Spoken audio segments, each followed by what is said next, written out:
కన్యారాశి.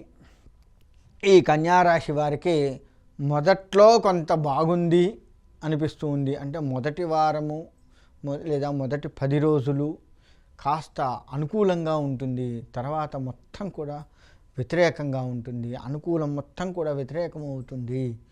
అవమానాలు ఎక్కువగా పడవలసి వస్తుంది. అంతేకాదు ప్రతి పనిలో ఆలస్యం అవుతూ ఉంటుంది.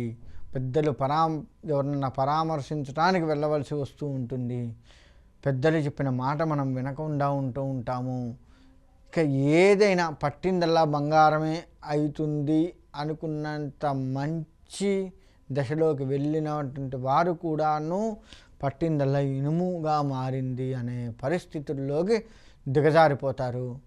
కాబట్టి ఈ రాశివారు ఖచ్చితంగా దత్తాత్రేయ పారాయణం చేసుకోండి. దత్తాత్రేయ దర్శనాలు చేసుకోండి. దత్తుడికి సంబంధించిన ఏది చేసుకున్నా సరే మీకు మంచి జరిగే ఆస్కారం కనపడుతూ ఉంది. కాబట్టి దత్తుణ్ణి నమ్ముకోండి.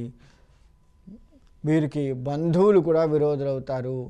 బాగా నమ్మించి వీరిని మోసం చేసేది కూడా కనపడుతుంది. ప్రజలు మంచిగా నమ్మిస్తారు, మనం నమ్ముతాము, ఆ నమ్మిన దగ్గరే మనల్ని మోసం చేస్తారు. ఈ విధంగా ఈ నెల మొత్తం కూడా వీరికి ఇబ్బందులు కలుగుతూ ఉన్నాయి. కాబట్టి ఈ రాశి వారు ఎట్టి పరిస్థితుల్లో నమ్మవద్దు అని కాదు, అతిగా నమ్మకండి. నమ్మేటప్పుడు 1కి 4 సార్లు ఆలోచించండి, బాగుంటుంది. అన్ని వృత్తుల వారికి, చేతి వృత్తుల వారు కావచ్చు, వ్యాపారం కావచ్చు, విద్యా వ్యవస్థ కావచ్చు, అంటే చదువుకుంటున్నటువంటి వారు కావచ్చు, లేదు రాజకీయం కావచ్చు, ఇలా ప్రతి వారు కూడాను నమ్మి మోసపోయే వారే ఎక్కువగా కనపడుతూ ఉన్నారు. కాబట్టి చక్కటి నిర్ణయాలు జాగ్రత్తగా తీసుకోండి. మొదటి 10 రోజులు కలిసి వస్తుంది అని చెప్పాను. ఈ కలిసి వచ్చిన 10 రోజుల్లో అనుభవంగా తీసుకొని దాన్ని కాస్త పెంపొందించుకోండి.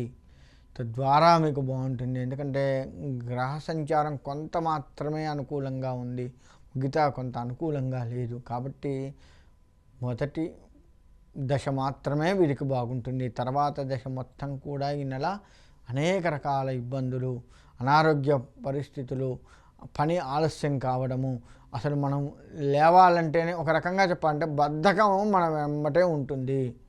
బద్ధకం మనతో పాటు ఉంటుంది, మనకంటే ఇంకొక అడుగు ముందే ఉంటుంది తప్ప ఇంకా వేరే ఏం లేదు. కాబట్టి ఆ బద్ధకాన్ని వీడి మన ధ్యాసని కాస్త మంచి దారిలో పెడుతూ ఉన్నట్లయితే అనుకూలంగా ఉంటుంది.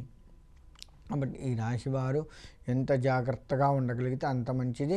తొందరపడి అందరినీ నమ్మకండి. నమ్మిన వారు జాగ్రత్తగా ఎవరిని నమ్ముతామని సరైన వాళ్ళ కాదా ఎంచుకొని నమ్మండి. ఆ యొక్క దత్తాత్రేయ పారాయణాలు అవి చేసుకోండి, చాలా బాగుంటారు.